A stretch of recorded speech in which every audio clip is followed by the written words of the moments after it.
Halo, assalamualaikum warahmatullahi wabarakatuh. Selamat sore teman-teman. Apa kabar? Sehat selalu buat kalian semuanya. Semoga kita semua selalu diberikan kesehatan, kelancaran, dan semoga kita tuh senantiasa jadi orang yang beruntung, terus dikelilingi dengan orang-orang baik. Kita juga bisa bertukar pikiran dengan baik dan mendapatkan energi positif yang baik gitu teman-teman ya. Pokoknya doanya yang baik-baik aja lah ya.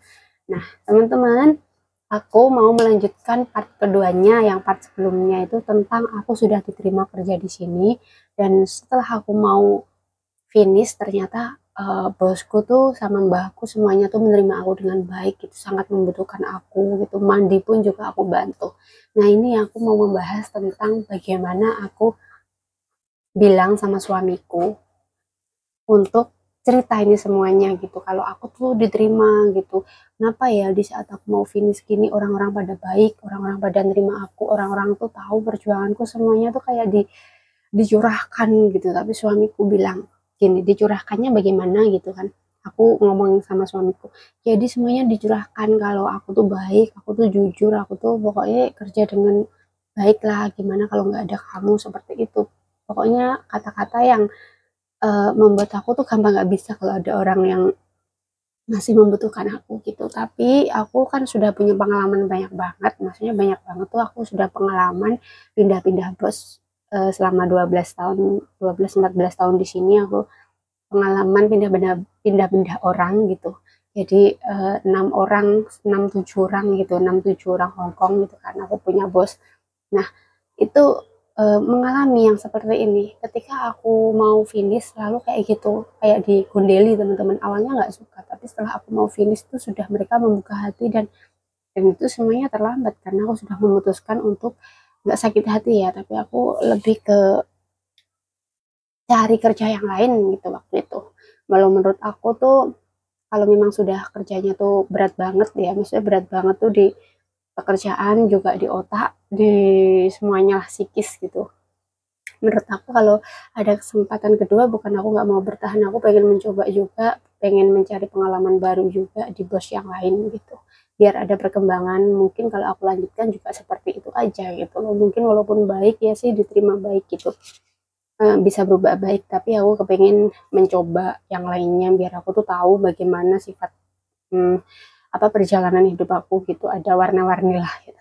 Nah teman-teman, terus aku ngomong sama suamiku gini, anu beb, aku tuh kok di sini bosku sudah baik semuanya gitu. Kamu tahu kan gitu, bukan kamu aja yang diuji tapi aku gitu. Kenapa gitu? Terus kalau aku diuji ya itu tadi, bos semuanya baik, terus aku tuh kayak boleh nggak aku nambah kontrak gitu. Terus suamiku bilang gini, aku eh, nggak bolehin gitu ya kan, aku nggak bolehin. Aku pengen merasakan dimasakin istri, terus aku yang kerja, terus istri pun aku kerja juga dibolehkan di rumah, misalnya kan kayak aku bikin konten dan lain-lain, mungkin kreativitas yang lainnya bisa membantu ngedit atau foto diajarin gitu teman-teman. Kan di rumah aku tuh lagi usaha kecil-kecilan ya, studio foto. Nanti kalau ada nggak ada suamiku, aku bisa motoin, bisa ngedit, bisa yang lain-lain gitu. Terus aku pikir-pikir, kalau itu suami yang nyuruh, terus dia juga ada kegigihan dalam bekerja, kenapa nggak aku coba gitu. Aku nggak boleh dong egois gitu. Terus selain itu aku juga dulu bermimpi banget pengen punya rumah, dan sekarang Allah di usia aku 34 ya sekarang, tapi kemarin waktu aku punya rumah, bikin rumah itu 30 berapa ya, 31 ya, 31-an, 31, sekarang sudah 34 teman-teman. Nah itu jadinya 32, umur aku 32, berarti 2022 itu jadi rumah aku. Nah itu menurut aku kayak aku harus mensyukurinya bagaimana dengan merawat, dan aku menempati, nggak cuman istilahnya seperti orang yang berdoa apa dikasih habis itu udah pergi. Aku nggak mau seperti itu gitu. Aku pengen kalau memang aku benar-benar mikir gitu loh, maksudnya benar-benar mikir, nggak boleh yang cuman berdoa habis itu dikasih udah gitu, nggak apa ya, nggak menepati.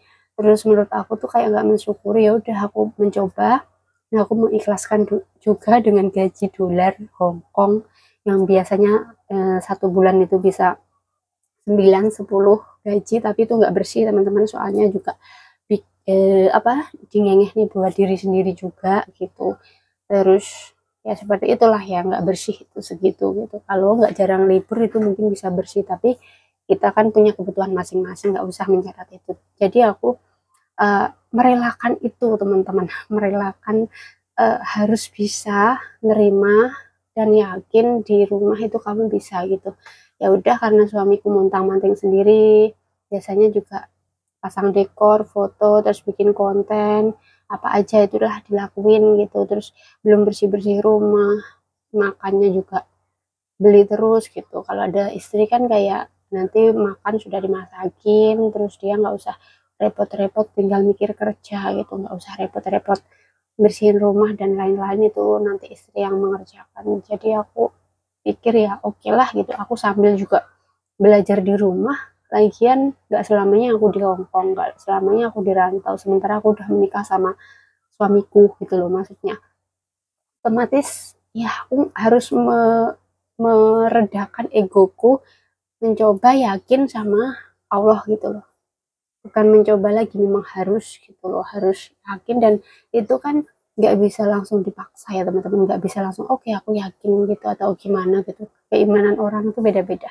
Jadi menurut aku tuh kayak belajar gitu, aku belajar harus bisa belajar tenang, harus nggak takut dengan semuanya gitu loh. Kayak yang ngasih rezeki kita tuh Allah ya, terus aku sudah punya suami, terus masa aku harus mikir sendiri, harus egois memikirkan diri aku sendiri bagaimana gitu. Sementara kalau aku pulang itu yang senang juga banyak gitu, maksudnya kayak orang tua aku juga lama nggak ketemu aku, dari aku SMP sampai sekarang itu ketemunya cuman berapa bulan gitu aja teman-teman. Dari SMP itu aku merantau terus sejak SMP itu sampai sekarang 34 ini. Terus kemarin 2 tahun itu aku menikah, jadi jauh rumahnya, nggak bisa setiap hari ketemu. Terus aku pikir ya kasihan juga ya orang tua aku gitu, aku harus memikirkan itu ya, minta doanya juga semoga nanti tuh dilancarkan semuanya, terus dikasih rezeki momongan juga gitu ya. Itu berdoanya yang baik-baik aja gitu. Nah, jadi tak pikir-pikir oke, aku nggak boleh egois, tapi aku memang kesini itu memang untuk belajar mikir teman-teman, belajar mikir semuanya, belajar lebih dewasa, belajar menyikapi dengan keadaan yang biasanya aku takut ditinggal di rumah, itu aku belajar jadi orang tatak gitu nanti, dan bisa serawong sama orang. Insya Allah aku buktikan nanti, tunggu di vlog aku waktu di rumah ya, bagaimana aku bisa interaksi dengan orang-orang, mungkin aku berubah bagaimana gitu, lebih bisa jadi orang yang memang tinggal di rumah gitu, bukan kayak di sini yang interaksinya cuma sama orang dalam. Setelah itu di luar kita cuek sama orang.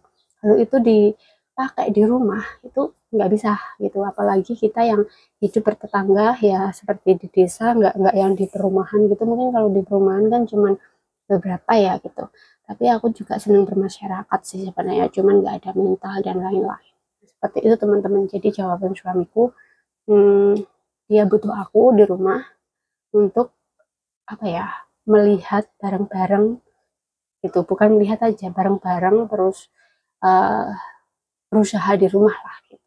Jadi doakan ya teman-teman, semoga semuanya diberi lancar, kalian juga gitu, aku doakan semoga apa yang kalian harapkan itu diberi kelancaran, sehingga kita semuanya tuh bisa tenang, bisa damai di usia yang seperti 34 ini teman-teman.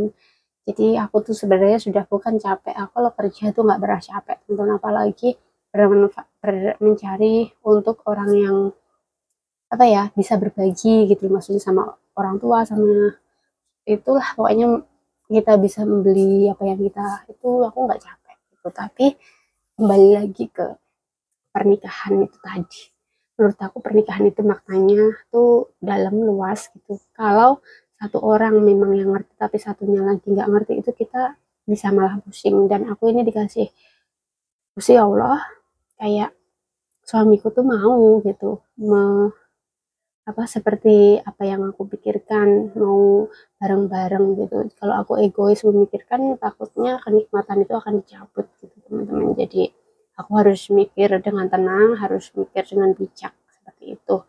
Nah teman-teman, buat kalian semuanya bagaimana kalau kalian di posisi yang mau finish dan kalian minta perpanjangan kontrak, tapi kalau sama suami nggak boleh, bagaimana? apakah lanjut, apakah merayu-rayu gitu. Bahkan suamiku aku rayu-rayu, nanti aku kasih dari rekening kamu gitu, berapa berapa puluh juta gitu buat kamu, aku gitu. Jadi bukan ngepeh nih loh teman-teman, enggak gitu, bukan ngepeh nih enggak, tapi maksudnya buat modal lebih gitu, aku bisa ngebantu sampean juga kerja, jadi untuk modal itu enggak kesusahan. Tapi suamiku bilang enggak, di rumah juga bisa gitu, dia yakin dengan itu, pokoknya pulang gitu. Udah, bagaimana lagi, nggak bisa itu ya, aku harus legowo, harus dengan senang hati, karena ini merupakan peran aku sebagai istri juga gitu. Doakannya teman-teman semoga berjalan lancar. Buat kalian juga aku doakan semoga lancar. Wassalamualaikum warahmatullahi wabarakatuh. Dadah.